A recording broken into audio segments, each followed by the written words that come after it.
Finalmente sucedió. Benjamín Netanyahu ha sido bastante directo con respecto a los planes de toda la comunidad internacional de formar el Estado palestino, que es exactamente lo que ha dicho y por qué, según sus palabras, aceptar la formación del Estado palestino sería reconocer, en este caso, lo que sucedió el 7 de octubre como algo positivo. Vamos a comentarlo.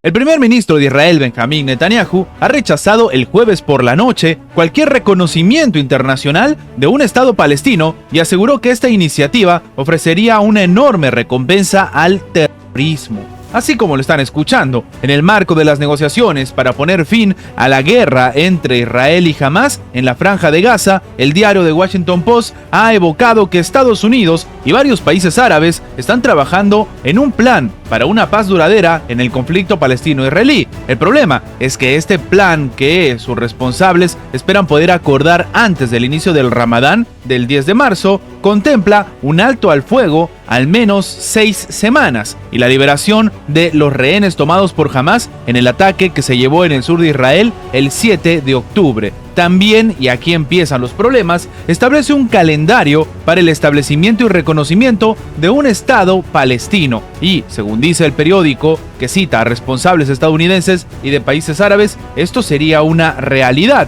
Claro, en el caso del plan, otra cosa es que se apruebe. En ese sentido, se comenta que Israel va a continuar oponiéndose al reconocimiento unilateral del Estado palestino. Tal reconocimiento, después de la masacre del 7 de octubre, ofrecería una enorme recompensa a un terrorismo sin precedentes e impediría el futuro acuerdo de paz. Terminó escribiendo Benjamín Netanyahu en sus redes sociales. Él mismo ha afirmado que Israel rechaza categóricamente los dictados internacionales sobre la solución permanente con los palestinos. Estamos hablando de un escenario preocupante porque ya no solamente está yendo en contra de, por ejemplo, países árabes que apoyan pues la causa palestina, sino incluso en contra de Occidente, en contra de Estados Unidos y en mayor medida de casi toda la comunidad internacional.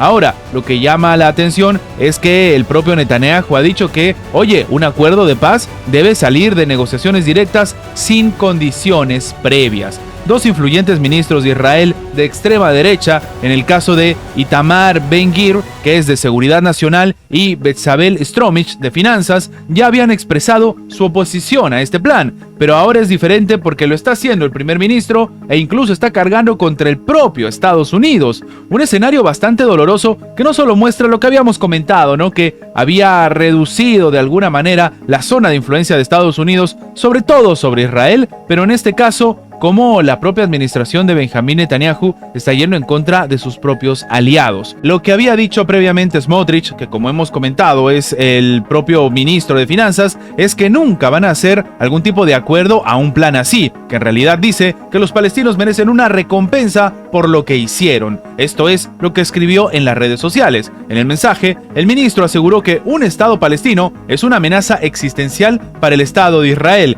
es decir, que la solución de dos estados en realidad no es una solución, sino un problema todavía mayor. Recordemos que esta postura el propio Benjamín Netanyahu la había reconocido en diferentes mensajes pues que se filtraron, donde él mismo decía que, bueno, felizmente en un pasado él se opuso a la formación del Estado palestino porque si no, los ataques que se llevaron a cabo el 7 de octubre iban a ser todavía peores, porque claro, Palestina tendría una estructura para poder atacar a Israel. Pero la pregunta es más que obvia. ¿Realmente Palestina con un Estado estaría preocupada de atacar a Israel? ¿O es precisamente lo que están buscando? El escenario tiene para rato e Israel se está peleando ahora con el resto del mundo. Desde el 8 de agosto, un día después de que iniciara la guerra entre Israel y Hamás, en respuesta a los atentados que se llevaron a cabo por el grupo palestino Hamás, el norte del país hebreo ha sido bombardeado de forma incesante por grupos pro-palestinos y la poderosa milicia chiita Hezbollah desde el Líbano. Estos últimos días, sin embargo, las tensiones han escalado a niveles inéditos, incluso durante el conflicto actual, haciendo temer que tal vez se hable de una nueva guerra que pueda detonar en esta región cada vez más complicada. Resulta que el martes, un ataque con misiles terminó hiriendo de gravedad a 2 civiles de Israel en la ciudad de Kiryat Shoma. Al siguiente día, otra andanada de cohetes, esta vez sobre la ciudad de Safed, provocó el fallecimiento de un soldado e hirió a otras 7 personas. Las localidades de Netua y Matara también fueron atacadas, según reportes militares. Estamos hablando de ataques directos sobre ciudades civiles en Israel. En respuesta, las fuerzas de defensa de Israel empezaron a lanzar ataques aéreos contra posiciones de Hezbollah en Jabal de Ag,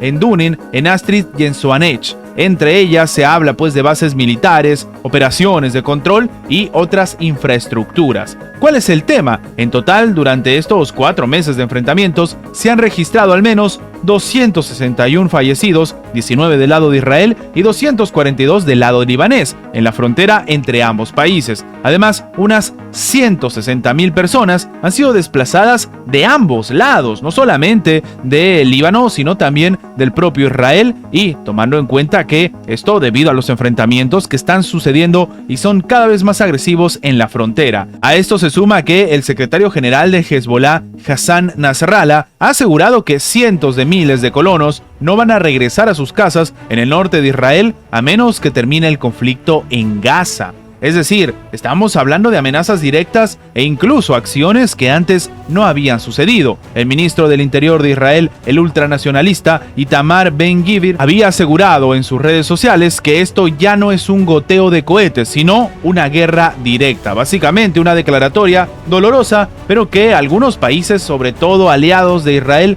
no quieren comentar. En esta situación se representa pues la mayor escalada de la tensión entre Israel y el Líbano desde el fin de la guerra en el 2006. En este escenario, algunos empiezan a preguntarse si estamos hablando de algún nuevo conflicto. Ya hubo ataques anteriores en Safed, pero no con esta cantidad. Esta vez se dispararon más de 10 cohetes contra la ciudad. Además, los objetivos también eran una base estratégica que se estaba ubicando ahí, y de hecho alcanzaron una base militar donde se registraron heridos y un soldado fallecido. Y claro, los expertos consideran que estos ataques fueron la materialización de las amenazas que Nasrallah lanzó a inicios de semana. Él dijo que este era un mensaje muy claro. Nasrallah ha dicho que va a expandir el fuego contra Israel, y eso se debe a 2 razones. Por un lado, la eliminación selectiva de oficiales del Hezbollah que se está haciendo en el Líbano. Sin embargo, la otra es lo que está sucediendo en la franja de Gaza. Un escenario sin precedentes, y los combatientes de Hezbollah han empezado a despedir a sus jefes abatidos,